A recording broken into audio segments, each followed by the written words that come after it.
Claro, cuando... Gloria a Dios. Gloria a Dios. Te voy a invitar a buscar en Marcos 11. Marcos capítulo 11. Y hoy vamos a hablar de la Pascua. Amén. Amén. 8 días hacia la victoria, que puse a esta prenda. Y vamos a ver desde el día 1 hasta el día 8, que sería hoy, sería el domingo. La Biblia, como muchos saben, me lo está buscando, ahí te hago la introducción, no cuenta todo lo que Jesús hizo, y no cuenta todo lo que Jesús vivió. Juan lo dice al final. Solo cuenta las cosas que eran primordiales para nuestra fe. Y sí se toma un énfasis en contar esta última semana de Cristo. Relata desde el día 1 de que comenzó esta semana hasta el último día, cuando Jesús resucita.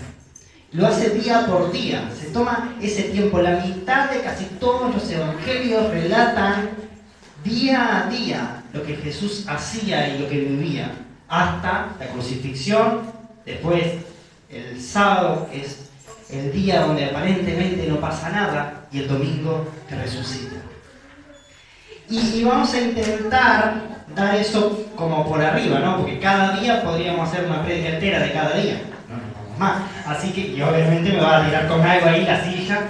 Así que vamos a dar un poco de eso y vamos a terminar en la victoria que Cristo nos dio a nosotros.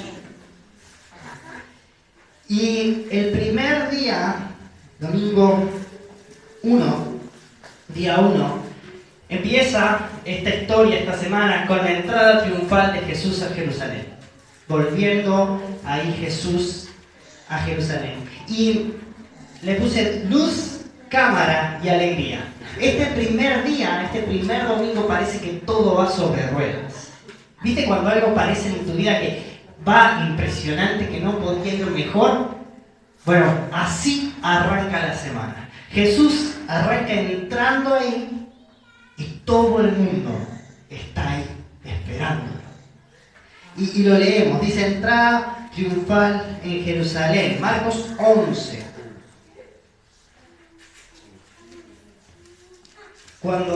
¿Tenemos todo? Cuando se acercaban a Jerusalén, junto a Betfage y Betania, frente al monte de los olivos, Jesús envió 2 de sus discípulos y les dijo: id a la aldea que está enfrente de vosotros, y luego que entréis en ella hallaréis un pollino atado, un burrito, en el cual ningún hombre ha montado, desatadlo y traerlo. Y si alguien os dijere: ¿por qué hacéis esto?, decid que el Señor lo necesita y que luego lo devolverá. Fueron y hallaron el pollino atado afuera de la puerta en el recodo del camino y lo desataron. Y uno de los que estaba allí les dijo: ¿qué hacéis desatando el pollino? Se estaban robando, ¿te imaginas? ¿Qué hacéis desatando el pollino? Ellos entonces le dijeron cómo Jesús había mandado y los dejaron. Y trajeron al pollino a Jesús y echaron sobre él sus mantos y se sentó sobre él. También muchos tendían sus mantos por el camino y otros cortaban ramas de árboles y las tendían por el camino, y los que iban delante y los que venían detrás daban voces diciendo: Hosana, bendito el que viene en el nombre del Señor, bendito el reino de nuestro padre David que viene, Hosana en las alturas. Así se presenta este primer día. Jesús aclamado por la multitud. Todos querían alabar al Rey. Ahora, ¿qué nos muestra esto? Ellos sí creían que Jesús era el enviado de Dios, era el Mesías, era el Cristo Salvador para sus vidas. Ahora, a lo largo de la semana, que van avanzando los días, este primer día donde reciben a Cristo con alegría, con algarabía, va a ir bajando. hasta el clímax máximo de oscuridad, que es la crucifixión. Ahora, ¿por qué pasó eso? Si ellos estaban tan contentos de que Jesús venía entrando. El problema era que ellos esperaban un tipo de rey, un Mesías. Y Jesús a lo largo de los días fue mostrando que su misión, su voluntad era diferente a lo que ellos esperaban. Y eso fue lo que les impidió continuar con Jesús. Hasta el punto de que esta misma multitud que hoy, día 1, grita de alegría, da, saca, agarra lo que puede, va a terminar gritando crucifíquenlo. Ahora, ¿qué nos muestra eso? ¿Cómo somos duales los seres humanos, no? ¿Cómo nuestro ánimo puede cambiar súper rápido? Yo no sé si de repente vos te levantás, ¿viste? Cuando te levantás bien y parece que todo hoy va a ser bárbaro y de repente pasa algo, ¿viste? Y parece que tu día cambia, tu ánimo se da vuelta por completo, ¿no? Somos cambiantes a veces. Ahora, también pasa que nosotros cuando recién nos acercamos a Jesús, todo es alegría, ¿no? ¿Cuántos experimentaron eso? ¿Cuántos cuando recién conocieron a Jesús? ¡Wow! Era impresionante, ¿no? Fue impresionante, todo era nuevo, ¿no? Vieron que lo nuevo siempre es atractivo, ¿no? Todo era nuevo, Dios, el amor de Jesús sintiéndolo en nuestro corazón. ¿Y cuánto tiempo duró toda esa emoción? Y depende de la persona. Algunos dura años, eso que la Biblia llama ese primer amor por Cristo. Y otros que dura un tiempo nada más. ¿Pero por qué pasa eso? Por nuestra expectativa de Dios. Pasa porque no lo vemos a Dios, a Cristo Jesús, como Él realmente es. Lo vemos como nosotros queremos verlo. Dios es para mí. Dios para ellos, el Cristo para ellos era un libertador, un rey que iba a venir, iba a poner fin a la esclavitud, iba a derrocar al imperio romano, iban a ser libres. Pero no era la forma que Jesús tenía. La forma de Jesús era otra. Era una forma de amor y de humillación. Y vaya que difícil para nosotros ese camino. Entonces, el primer día parece todo impresionante. Ahora el día 2, te dije que vamos a ir rápido. El día 2, lunes. Viste que el lunes es el peor día. ¿Cuántos odian el lunes? El domingo toda esa alegría hasta las 9 de la noche que te acordás que tenés que ir a trabajar el lunes y ahí ya se complica. El lunes de conflicto. El lunes comienzan los primeros conflictos entre Jesús y los líderes de esa época. El pueblo esperaba que Jesús dijera, sí, vamos bien, reconociera a los líderes y nos vamos a tomar el país y vamos a salir adelante, como la promesa política dice que ahora van a empezar, todo va a ser impresionante, no te vamos a subir los impuestos nunca más en la vida. Pero eso nunca pasa. Ahora, ellos esperaban eso, esperaban un Jesús político. Y ahora Jesús va a empezar a trastornar sus vidas, va a llamarlos al cambio. Y el día 2 comienza, y acá el orden puede variar, pero en Marcos 11 un poquito más avanzados, 11-12, sigue cuando dice al día siguiente la maldición de la higuera. Y hay dos partes acá. Una es la maldición de la higuera y otra es cuando Jesús purifica el templo. Y ahí sí que se ganó más enemigos. Cristo. Y la maldición de la higuera dice, al día siguiente, cuando salieron de Betania, tuvo hambre. Y viendo de lejos una higuera que tenía hojas, fue a ver si tal vez hallaba en ella algo, pero cuando llegó a ella, nada halló sino hojas, pues no era el tiempo de higos. Entonces Jesús dijo a la higuera, nunca jamás coma nadie fruto de ti, y lo oyeron sus discípulos. Y seguimos. Y vinieron, fueron después a Jerusalén y entrando en su templo comenzó a echar fuera a los que vendían y compraban en el templo y volcó las mesas de los cambistas y las sillas de los que vendían paloma y no consentía que nadie atravesase el templo llevando utensilio alguno y les enseñaba diciendo: no está escrito mi casa será llamada casa de oración, pero para todas las naciones, mas vosotros la habéis hecho cueva de ladrones. Y ahí se complicó. En el templo, bueno, para que me arranque de atrás. La maldición de la higuera. Jesús arranca el día para desayunar. Hoy Héctor decía de un postrecito, ¿no? Y vio que había una higuera. Y la higuera era frondosa. ¿Viste una higuera cuando está en auge? ¿Viste? Cuando no da fruto, la higuera tiene un montón de hojas, se hace súper grande, espaciosa. Así es la higuera cuando no da fruto. Tiene muchas hojas. Ahora la vio y fue hasta la higuera a ver si daba algún fruto. Y no tenía nada. No tenía nada. La higuera era hojas nada más. No daba fruto. Era estéril. No daba nada, no daba ningún fruto. No servía solo para ocupar el espacio. ¿Y qué está haciendo esto? Nos está dando un preámbulo de lo que estaba pasando en el templo. Entonces Jesús, después de eso, va, maldice la higuera, los discípulos quedan como... O sea, maldijo la higuera porque se secara. No lo entienden. Y va al templo Jesús, ¿y qué encuentra? Encuentra a todo el mundo ahí haciendo negocios, cambiando plata, vendiendo cosas, algunas estafas, todo lo que hay en la parte de afuera del templo. Ahora, cuando Dios creó el templo, creó una parte específicamente para el pueblo de Dios. Pero había una parte que es donde estos entablaron su mercadito, que era para que todas las naciones, los pueblos vecinos, los no israelitas, todos pudieran acercarse a Dios, pudieran orar. Ahora, los escribas, el movimiento religioso de la época, había tomado un poco eso y lo había convertido en un mercado.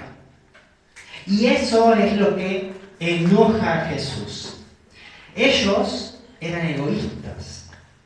Si bien hablaban mucho de Dios, eran hipócritas y egoístas. Ellos solo les importaba ellos, pero no les importaba a los demás. Y eso enciende la ira del Señor. Eran higueras sin fruto. Solo se mantenían ellos. Ahora, ¿de qué sirve aparentar en esta vida? ¿Somos o parecemos? Y nos enseña esto que no importa qué tan grandes seamos, cuántas hojas tengamos, qué tan verdes seamos. Lo que importa es lo que nosotros podemos dar a otros. Eso es lo importante en esta vida en Cristo Jesús. No importa incluso nuestras capacidades, los muchos que nos preparemos, aunque hay que prepararse, no me malentiendas. Pero eso no es el foco, no es lo importante si con eso no vamos a hacer nada. Lo importante es lo que nosotros damos, es lo que nosotros hacemos, aun si fuera poco, aun si fuera solo algún fruto. Porque dice que Dios, si damos aún poco fruto, Él nos va a limpiar y se va a encargar de que demos más fruto todavía. El problema está cuando solo somos una apariencia. Cuando aparentamos ser cristianos, pero no somos cristianos. Y Dios hace su obra en nosotros, ¿cómo? Cambiándonos primero adentro de nosotros. Y después eso se ve por fuera, pero somos transformados, somos cambiados por dentro. ¿Cuántos eran enojones antes de conocer a Cristo? No era enojón, sigo diciendo, pero soy ¿O cuántos tenían problemas con su carácter? ¿Cuántos tenían vicios? Y Cristo fue cambiando por dentro. Nos fue transformando nuestro corazón. Esa es la clave del cambio, ¿no? nosotros seamos cambiados, regenerados en nuestro corazón y después avancemos en Cristo Jesús. Día 3, ya me entendí mucho en este. Día 3, martes. Viste que el lunes es el peor. Ahora el martes ya, bueno, la vamos a ir llevando. Martes. Y ahí hay un conflicto, ya se hace más evidente en un Jesús versus el sistema religioso de la época. Y ya si no les había alcanzado con que levantara, tirara todas las mesas de Jesús, se enojara, los corriera, ahora iba a decir que el templo se iba a destruir. Por si no le había quedado claro. Y hay dos partes acá. Señales antes del fin. Y el templo. Y esta te la voy a parafrasear. En los diferentes evangelios está en diferentes lugares. Ahora, Jesús anuncia la destrucción del templo. Va caminando con los discípulos y le dice, los discípulos le empiezan a decir, uy, mirá qué lindo el templo. ¿Viste las piedras que hay? Y yo me imagino que el templo, yo nunca lo vi. Alicia lo vio, ¿no? No hay nada. No hay ahora nada. no hay nada, pero hay alguna Sí, escena. es una maqueta que tiene la forma del templo, pero es de madera la maqueta, o sea, no se ve el oro y todo lo que habría. Pero el templo era ostentoso, llamaba la atención a la vista.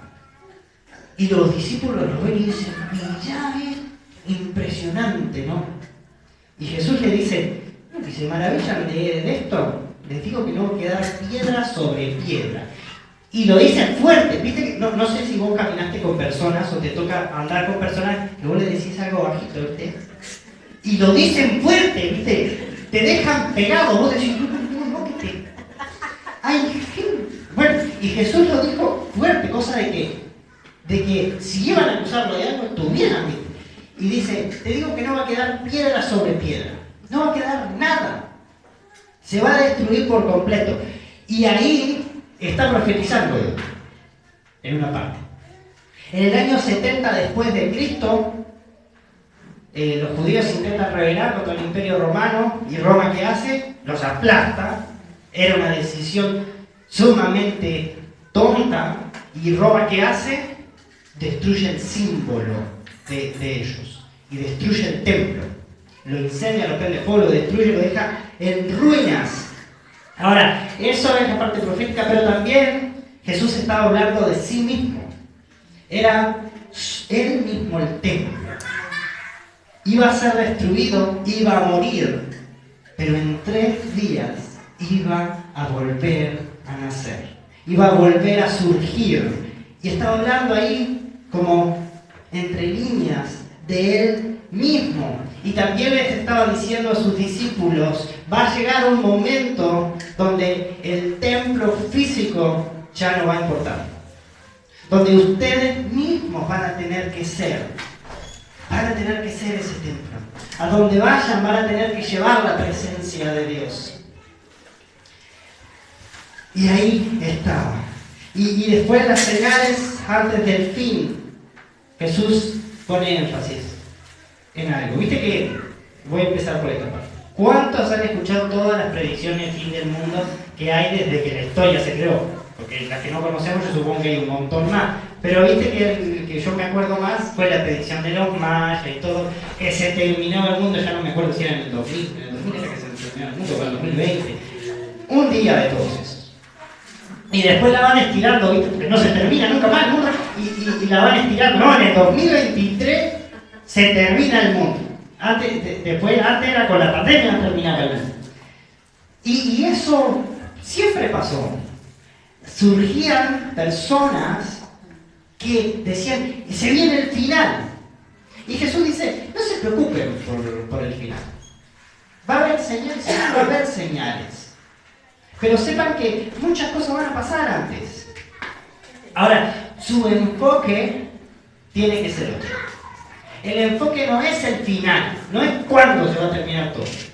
El enfoque es qué estás haciendo hoy. ¿Qué vas a hacer hoy? El enfoque es hoy. Hoy, ¿qué vas a hacer? Y ese es el enfoque de la iglesia.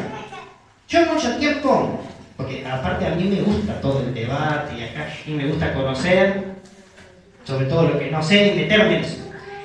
Estaba estudiando toda esa parte de cuándo. Y resulta que el enfoque de la iglesia tiene que ser otro. El final no es tan importante. Lo importante es qué estamos haciendo.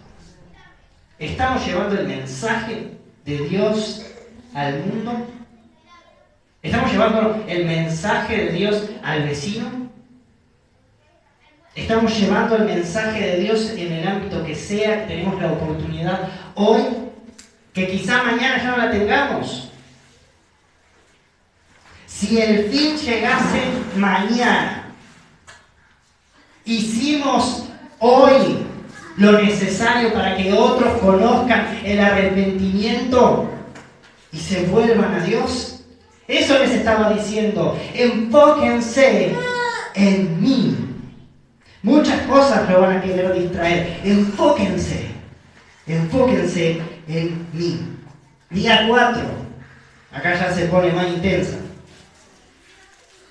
Día 4. El día de la traición. O el día donde comienza la traición. Mateo 26.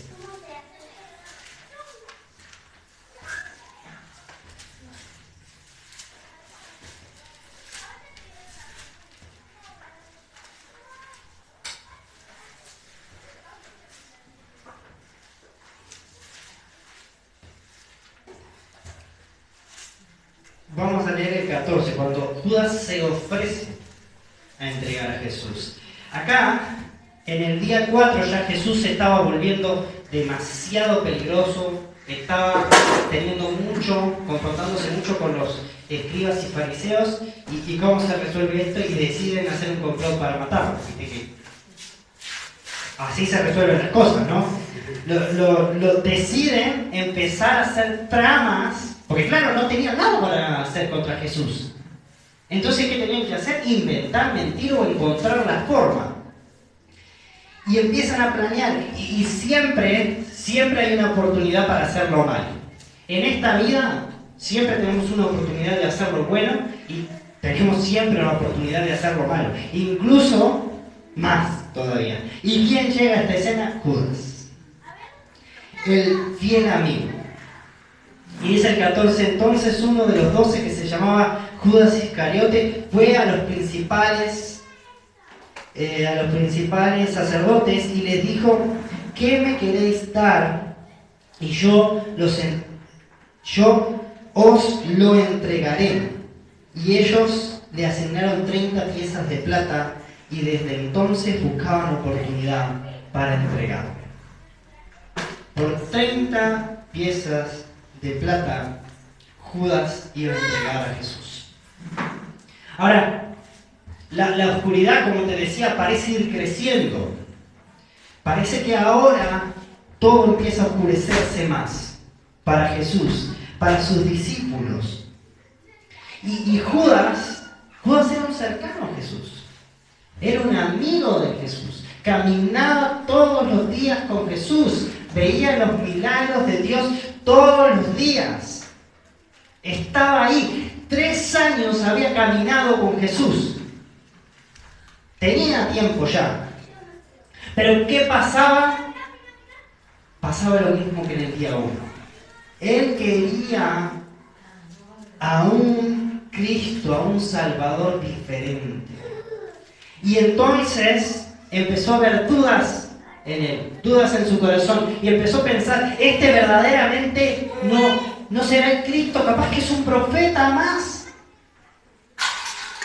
capaz que no es el libertador. Y había otra cosa que Judas tenía, y era que Judas no se había desprendido en su vida de otras cosas. Hay puertas en nuestra vida que debemos cerrar para permanecer en Cristo, para que nuestra vida también avance. Hay puertas que nosotros debemos cerrar al enemigo. Porque esto siempre se dice, el enemigo, el diablo, no pide permiso. Él entra, él se mete, y después que el diablo se mete, todo es malo, todo es un desastre. Y Judas tenía puerta abierta. Viste que cuando Jesús es ungido en Betania, leíste todo el capítulo, si querés. Leíste toda la Biblia, pero Jesús es ungido en Betania. ¿Quién se queja? Judas. Y Judas dice, no, estás loco. ¿Cómo? ¡Qué desperdicio de perfume! ¿Vos sabés lo que vale eso? Es carísimo. Hay gente que tendría que trabajar un año entero para pagar ese perfume. Y dice, no, mejor, ¿por qué no lo vendimos y se lo dimos a los pobres?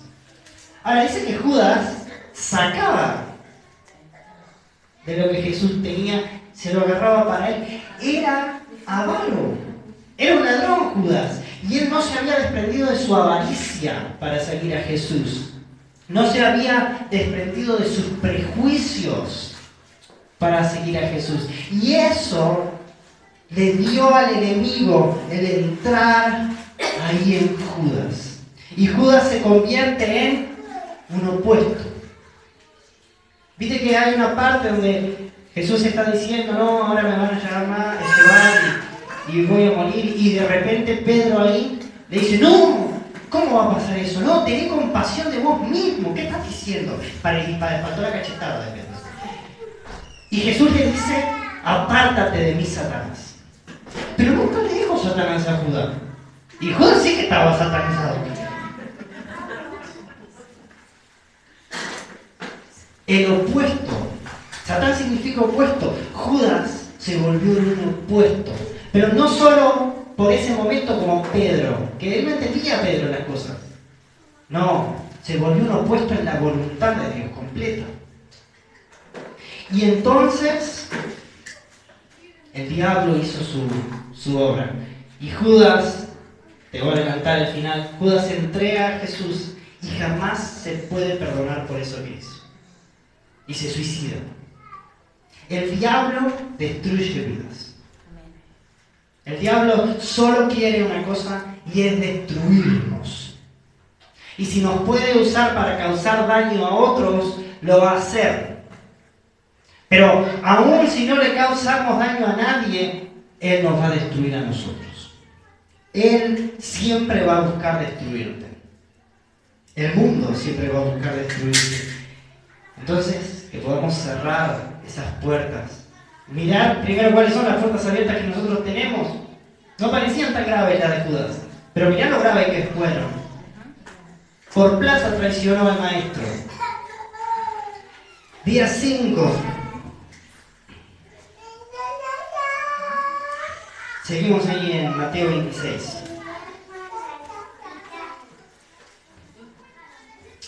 La cena del Señor. Judas va en ese día 4, planea todo y después pasa el día y viene la cena del Señor. Y viene un nuevo mandamiento que Jesús les da. Y él tampoco te lo va a leer, también lee. Están todos reunidos festejando la Pascua. Están todos reunidos, se preparó todo, vieron el lugar. Jesús está ahí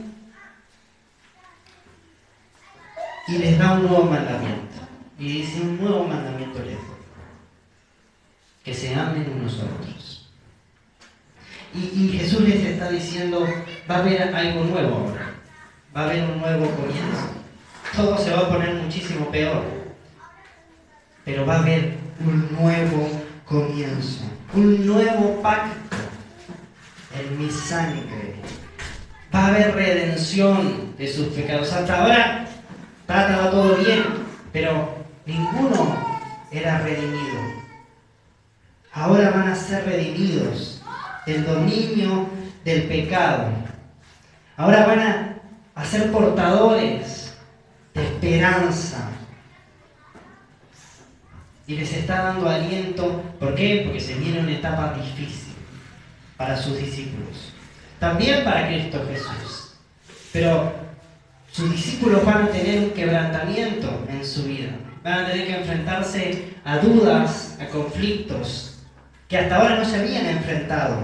Y ahí, después de la Santa Cena, que todos lo sabemos, que celebramos la Santa Cena, viene el viernes, el día 6. Y yo lo catalogué como el día malo. Vino el día malo. Llegó el día malo. Vieron que dice Pablo que nos vistamos con toda la armadura de Dios. ¿Para qué? Para soportar ahí el día malo. Llegó el día malo. El día donde Judas iba a entregar a Jesús, donde lo iban a llevar preso, torturar y crucificar. Jesús solo, incomprendido y abandonado. Jesús va a orar a Getsemaní, ahí se estaba preparando todo. Jesús obviamente lo sabía porque era Dios. Y le dice a sus discípulos que lo acompañen en oración. ¿Y qué hacen los discípulos? Así fiel, siempre a pie de cañón, se duermen. Se duermen. No lo acompañan. Jesús, yo me imagino la mirada de Jesús. Viste que cuando vos sabés que algo va a pasar, ya te empezaste a deprimirarte.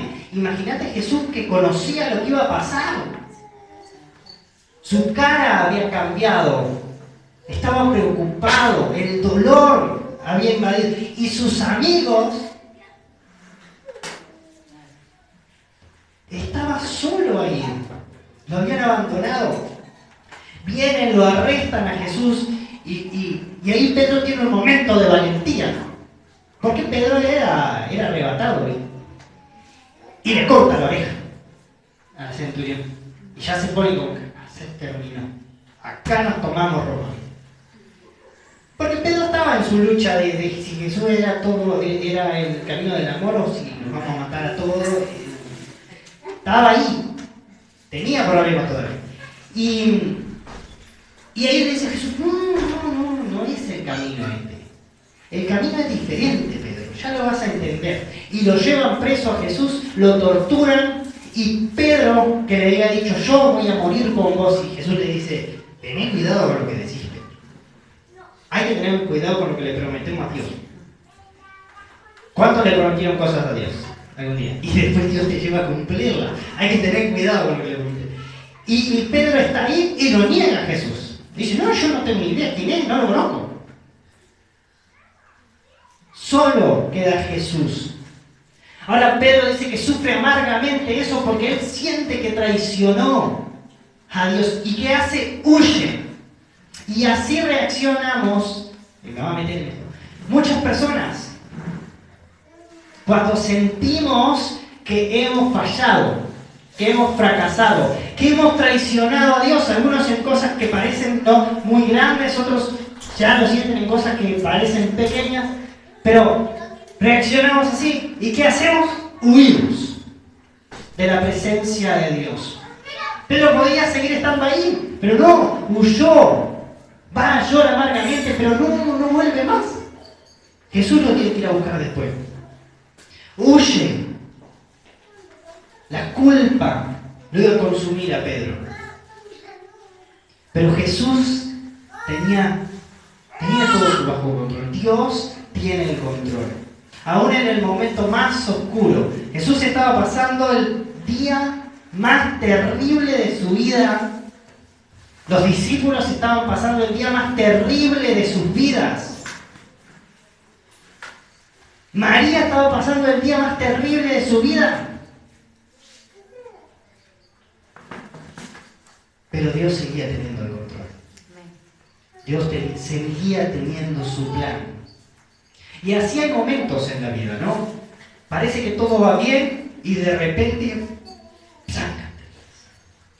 parece que todo empieza a ir peor. Y parece que va peor, y parece que va peor. Y llegamos a un punto donde ya nos desorientamos y llegamos al clima de nuestra oscuridad. Donde no sabemos qué pasó, no sabemos dónde está Dios, no sabemos qué Dios va a hacer. Y nos desesperamos. Yo creo que esta semana pasa mucho en nuestra vida. Y nos desesperamos. Pero tenemos que recordar que Dios siempre está con nosotros.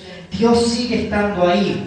Hay un momento que Jesús está crucificado, hay dos momentos, pero este es el primero que te voy a decir, que Jesús dice, Padre, ¿por qué me has abandonado?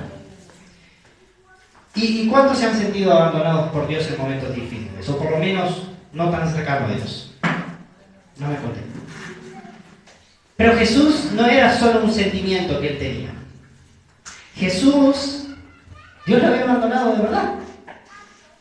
Él estaba experimentando la separación por causa del pecado. Acordate que Jesús está recibiendo el castigo que nosotros teníamos que pasar.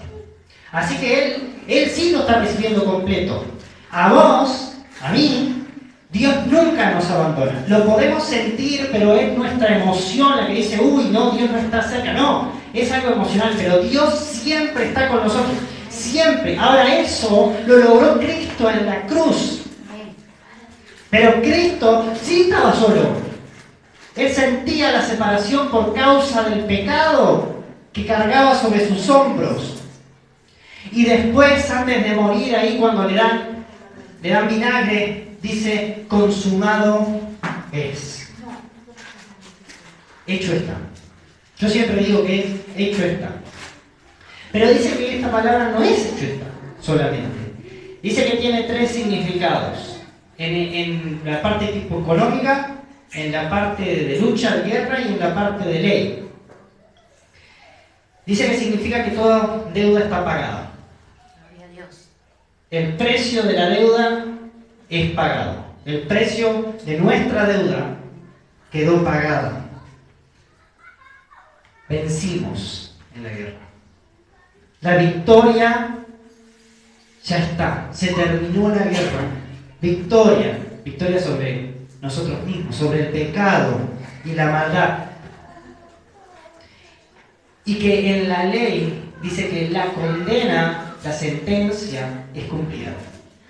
Se terminó la sentencia, llegó a su fin.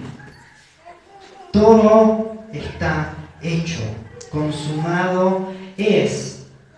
Y así avanzamos al día 7, y este día 7 es un día de decepción.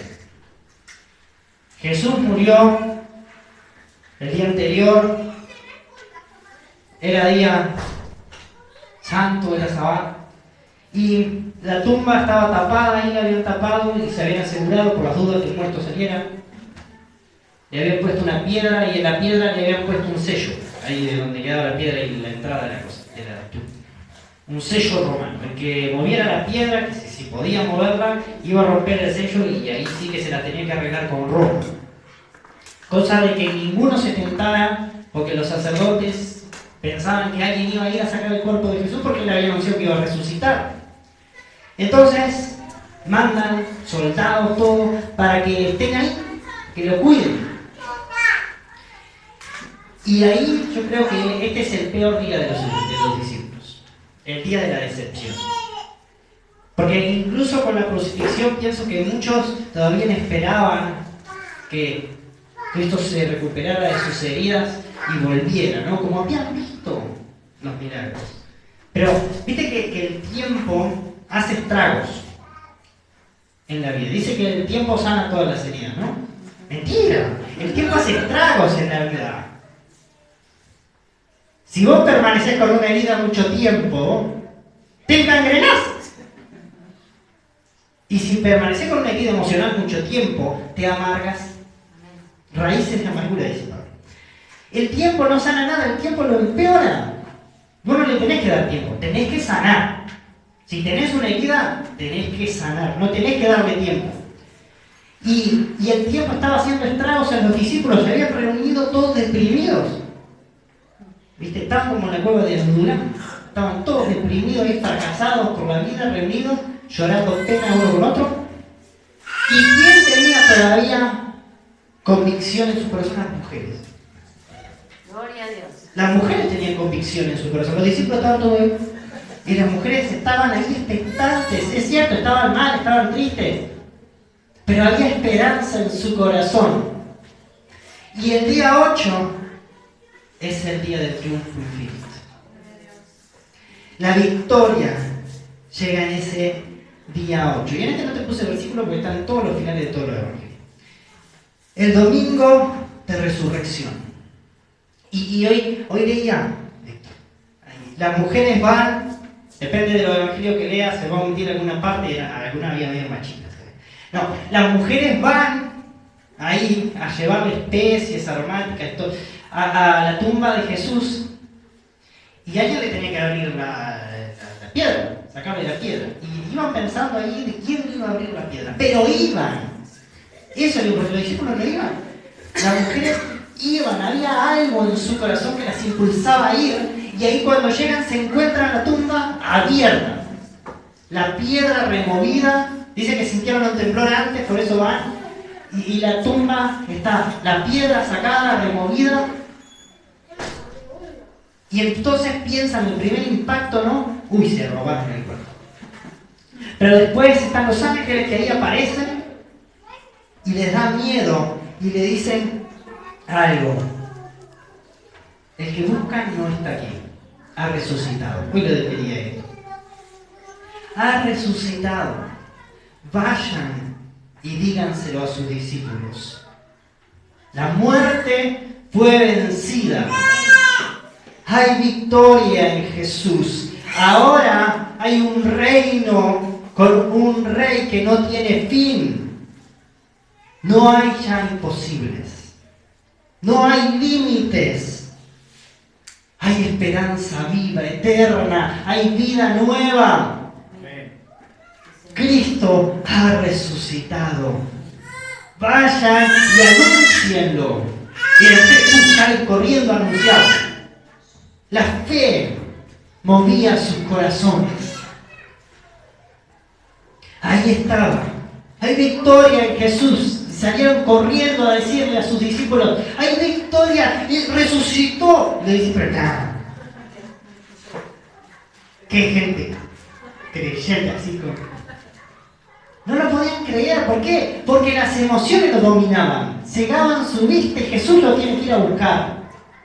Pero hay victoria en Jesús. Y después de esta terrible semana, que quizá es la semana más oscura de la historia, hay victoria en Jesús. La luz vence las tinieblas.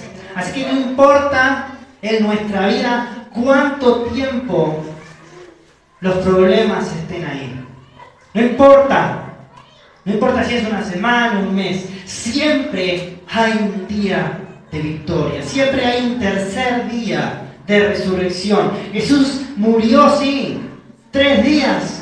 Parecía que la muerte había vencido, parecía que el diablo había vencido, pero al tercer día resucitó y venció eternamente. Hecho está, consumado es, ya no hace falta más nada. Ya sos completo. Somos salvos por Él, tenemos vida eterna por Él, somos herederos de la gracia de Dios por este tercer día, por este domingo de resurrección. Y así Dios nos hace resucitar a nosotros. Sí, vamos a resucitar un día cuando nos muéramos y cuando Cristo venga. Pero aún en cada día Dios hace que algo de nosotros resucite.